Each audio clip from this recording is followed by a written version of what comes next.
Are you overwhelmed by the challenge of personalizing communication for thousands of students? That's where Element 451's AI assistants come in. From nudging prospective students to guiding those already on their journey, AI assistants don't just automate, they write, build, and optimize every step of your digital campaigns. Discover how at element451.com/AI team.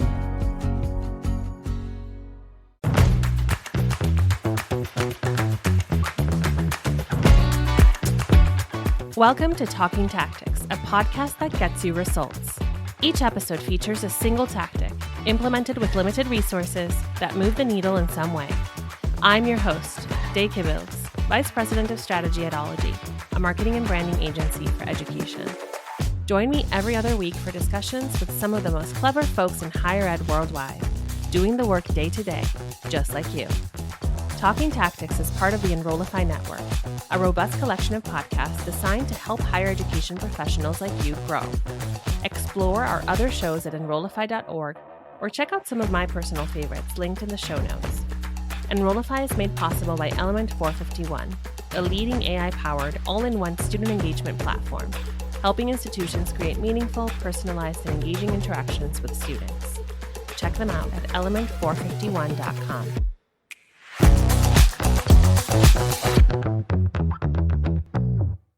Hello, friends. Day here, and welcome back to Talking Tactics. We are going to be talking about how Purdue University Northwest's marketing team worked with professors to build 6 academic, kind of degree-centric blog posts that currently have over 80% organic search traffic. That's incredible. These posts have organically gotten more than 3,000 unique users to the site. Who accomplished these incredible results? My lovely guest today, Jessica Creech. Jessica is the web content marketing specialist at Purdue University Northwest, and she brings to her role over 7 years of experience in professional writing and editing, along with marketing experience too. Before we jump in today, I have an ask. If you like this show, please subscribe and leave a review. Your listens and your reviews help get the show discovered by more people who might benefit from these tactics too. And boy, will you benefit today. Jessica, welcome to the show. Thank you so much for having me. Of course. You know, I think I've said this before on the show that I am very good at looking for guests that get accepted to speak at conferences, and that's how I found you. Right? You spoke at High Ed Web. By the time so we're recording this before High Ed Web, but by the time it's released, you would have already spoken at High Ed Web. Correct. So that's amazing. I love that you're doing that. And I also love that I get to have the behind the scenes look at what your topic is going to be. Talk to us about the situation with your blog. What drove you to have a blog? And then how did you realize you had some potential here? So in 2020, Purdue University. 2020. I'm sorry to interrupt. It's just 2020. Okay, keep going. Yes, it was a time. The university actually relaunched their website, I think like 3 weeks before everyone shut down for COVID. So crazy timing on their end. But when we relaunched the website, there was a post that went up titled, "What do biologists do?" Mm-hmm. And none of us are really sure where that came from. But it went up and has done very well since. So that went live in 2021 and has been consistently in our top 5 visited posts on PNW's website. In the last year, it got over 3,000 views, 2,500 users. 87% of those users were new visitors to the site, and we haven't updated it once. So It went up in 2020 and it stayed up and it stayed doing well. Wow. And so as a marketing team, we have so many amazing programs at PNW. And as a team, we were like, is there a way that we could do this again? Can we do programs that maybe get a little more traffic or maybe need a little more traffic? Yeah. To pull people in that we wouldn't get otherwise. I love that you said we have no idea where this came from, but we're so glad it did, right? It's a blog post that is titled "What Do Biologists Do?" which I can imagine is the exact search query that, a teenager is putting into Google or wherever, trying to figure out what do biologists do. And then voila, you get to the PNW result, and then maybe you'll study it there. So, of course, I love that your team as marketers are like, we need to replicate this, right? So, how did you go about that then? Talk me through what the idea was. How did you figure out where to go next? So, our first steps were kind of looking at program enrollment and what was getting traffic on the website. Programs that were maybe getting a lot of traffic, but also getting a lot of questions would be a great place to start. So, in those situations, we were reaching out to department chairs and professors to kind of see what we could help answer, to streamline those student questions a little more. But also working with admissions to see what questions our admissions team was getting. Once we got a pool of topics and programs that we wanted to highlight, then we go back to the department chairs and those professors and start having those initial meetings. So one of the key parts of this project is that it is written by our marketing team. Myself and our communication specialist work on typing all of the notes up from these professor talks to try to keep everything as entry level as possible, because anyone who works with the professors knows how much they love to use their academic jargon, but we want these to be accessible to 17, 18-year-olds. Getting the ball rolling on this was a lot of pre-work, but then just a lot of us sitting in rooms and writing down what the academics are telling us. Yeah. So I love that this started from a place of user research, because that is the smartest way to create content. Can you share just some examples of what you asked the professors? So I'm assuming you had some sort of interview guide. What sorts of questions were you asking them in order to get the content you think prospective students might want to see? So it really depended on which post we were working on. Yeah. So one of our most popular ones is titled "Which Computer Degree is Right for Me?" And so that, being written by two people who have English and communication backgrounds, we have no idea what the differences between these computer programs are. So in those instances, it was a lot of, can you explain how this computer degree differs from this one? Because one's in engineering and one's in technology. Where other programs like business, we kind of have more of that baseline understanding of what they're doing.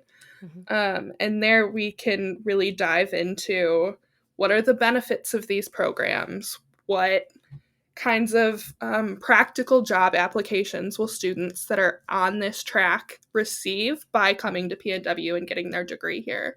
Did you walk into this with a template of the type of content that should be in each blog post? I'm just curious to what's the scope really?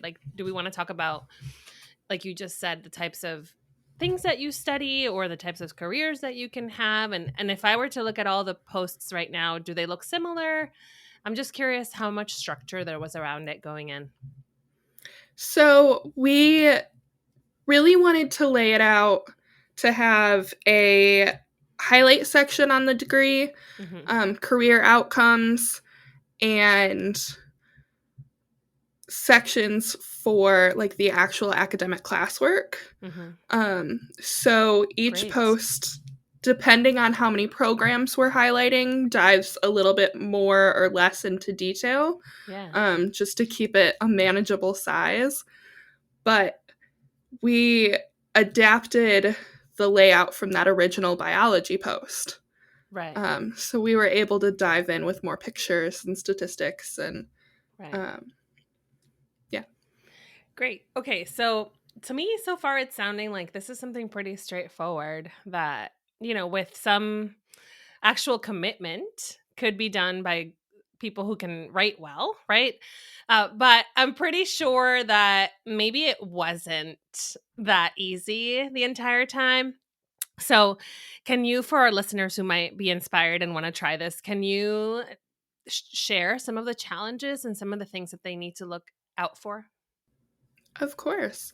Like I said, talking with academics, there is a ton of chance for jargon to sneak in and things that when you're working in higher ed are kind of common knowledge for you, but maybe not for the high schoolers that are going to be looking at these posts.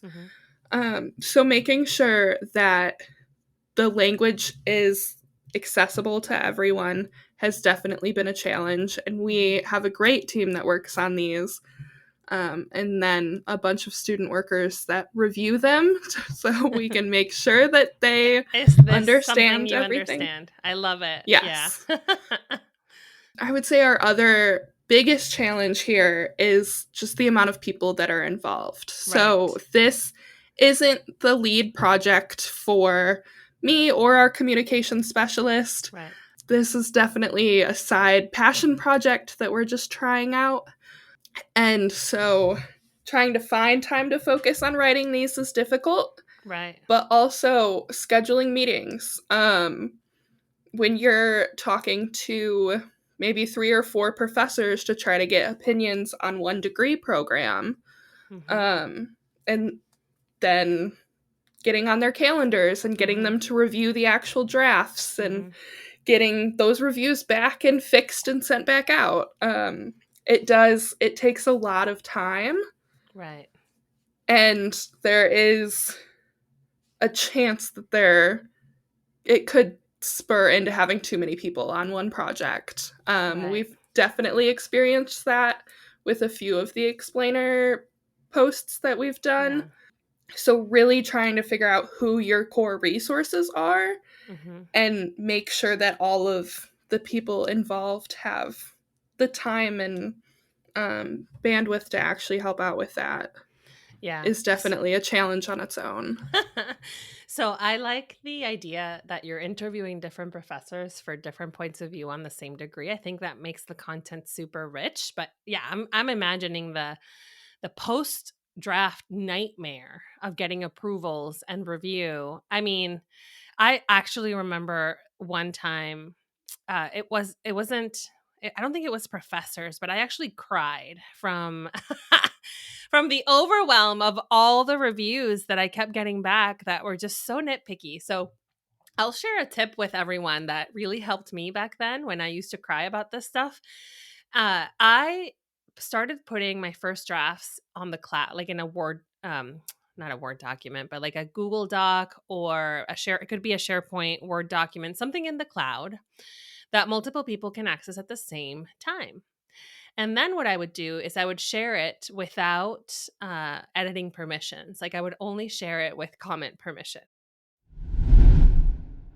Hi, Day here. Element 451 is hosting the AI Engage Summit on October 29th and 30th. This free virtual event features many of your favorite Enrollify creators and will explore AI's impact on student engagement, enrollment marketing, and institutional success. Learn to tap into AI to automate personalized outreach, improve your emails, streamline content creation, and boost campaign performance. Plus, hear directly from our current students on how AI is influencing their engagement and campus life. Don't miss my session, Mastering Email with AI, where my co-author Ashley Budd and I will show you how to use AI to help you with your subject lines, content, and CTAs. Plus, for the first time ever, we'll give attendees access to an exclusive custom GPT based on the principles in our book, Mailed It, a guide to crafting emails that build relationships and get results. The AI Engage Summit is your guide to understanding and applying AI at your school. Registration is free. Visit element451.com to save your spot. And now, back to the show. So if people wanted to change something, they had to comment on it, and they all got the same copy. So like they were basically looking at what the other person was saying before even I got to go in there and change something. And that helps so much to alleviate like the track changes nightmares and the trying to reconciliate that one person said A and the other person said B. And so which one should I do? Because they were kind of negotiating that amongst themselves. So that helped me a ton. Maybe that might help people who might want to do this. And then the other thing I'll say, because I love that you're bringing up accessible language and you're talking about it as access. I really believe in simple language as an act of access, like an act of equity. And when we don't write this way, we really have to think about who we are leaving out, who in our audiences maybe don't have the resources to understand really dense and complex language. And that probably goes against our institutional goals. So accessible language is an institutional goal because opening up access to our institutions is an institutional goal. So love that you brought that up. I would love to ask you too if, in terms of, I just keep coming back to the idea of SEO. Obviously, what do biologists do is a perfect search term. In the writing of your content and in this editing process with your professors, like, do you make a case and an argument for simple language because of SEO? It is partially SEO. Our website is our number one recruitment tool. And so we aren't putting these up to try to get academics or community members maybe to buy into the university. We're aiming for student recruitment. This simple language aspect is the biggest reason that marketing writes this instead of the academics, because we can take all of that information that they have in and maybe work in some SEO terms, but also just make sure that it is overall accessible for everyone. Have you tried using any generative AI tools to help you with this? Like insert SEO terms. Not for SEO. There have been a couple times where we've worked on maybe a paragraph that a professor sent over, and we're like, okay, we're in above our heads a little bit here. So maybe if we can have SEO bring it down a level, we'll be able to bring it down to the general. ChatGPT, can you please translate this for me? Yes. Yeah. I mean, no shame and no shade there. I use ChatGPT all the time for exactly this. If I go back to my queries on ChatGPT, I would say at least 70% of them are, can you simplify this for me? Can you simplify this for me? Can you make this shorter? Can you make this shorter? That's like my favorite use. So I commend you for that. Okay. So let's get to the part everybody's waiting for, a deep dive into the results. So we heard 80% organic traffic, which I just find absolutely incredible. Like, how much do we try to actually get people to come and read about us? And this is just doing it. But what else have you seen? How else is this supporting the recruitment goals at PNW? So, like I said, we have 6 total of these up right now, not including the biology one that has been on the site for a while. From organic search traffic alone, we have over 4,000 people coming to the site, and 30% of that 4,000 are new visitors. And these aren't just US-based visitors. These are people who are worldwide coming that have never visited PNW before. So that's exciting. Yeah. There is some organic social media traffic coming in. So these were all shared once, but even that accounts for about 2.5% of the traffic coming into these posts. Right. So these people are really coming to you from not another PNW source for the most part. Incredible. Out of all of the clicks on these pages, 23 of those are either straight into our application or onto those programs pages to explore more information. Great. So there are a good chunk of students that are reading these and just going straight into requesting information or the application. So do you consistently link like an RFI form or a program page on these blog posts? Yes. So typically in the format, we'll have the little blurb about the program specifically, and then a call to action button underneath that says study computer engineering at PNW. And that will take students, if they click that, directly onto our computer engineering page. And the first thing they see there is an RFI form. Wow. Okay. So we've got that going, but then, like I said, a couple students skipping that click and going straight into the application, which is on the top navigation of our site. So that's also very promising. Yeah, that's amazing. So I'm curious to know how these 6 blog posts compared to other blog posts on your site. Like, are you seeing, obviously they're getting a lot of traffic in, but are your other blog posts also doing that, or do these outperform the rest of your content? So in total, we have so many posts that go up every day, between these and news releases and media mentions. But overall, these consistently stay in our top 50 site-wide for sure. Some of the newer published ones are a little more towards that 50 mark. But for the last year, the biologist's post has ranked number 2 overall in posts visited on the site. That post just continues to give. Wow. It continues to grow, and we love it for that. But the computer degree post overall is at number 7. We have one on construction management that's holding down number 13. Nice. One on our 4+1 programs that are at number 14. And this just compared to other blog posts, or is this like the site overall, like including other pages? This is just among the posts themselves. Okay, got it. Because I was going to say like 13, including something like your how to apply page, that would be impressive. It's still impressive, but that would shock me. This is great. That would be something, but maybe one day, maybe that biologist post will get up there. I'm sure that biology post, it has the potential.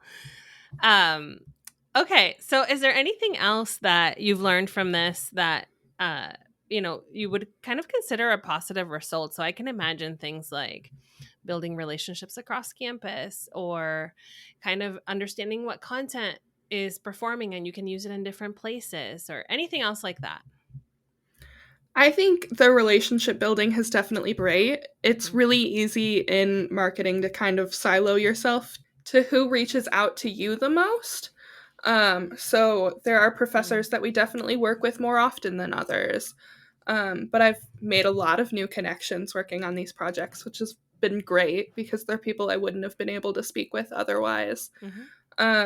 But it also just kind of made us look at our site as a whole and see what's performing, what can we kind of replicate and do better.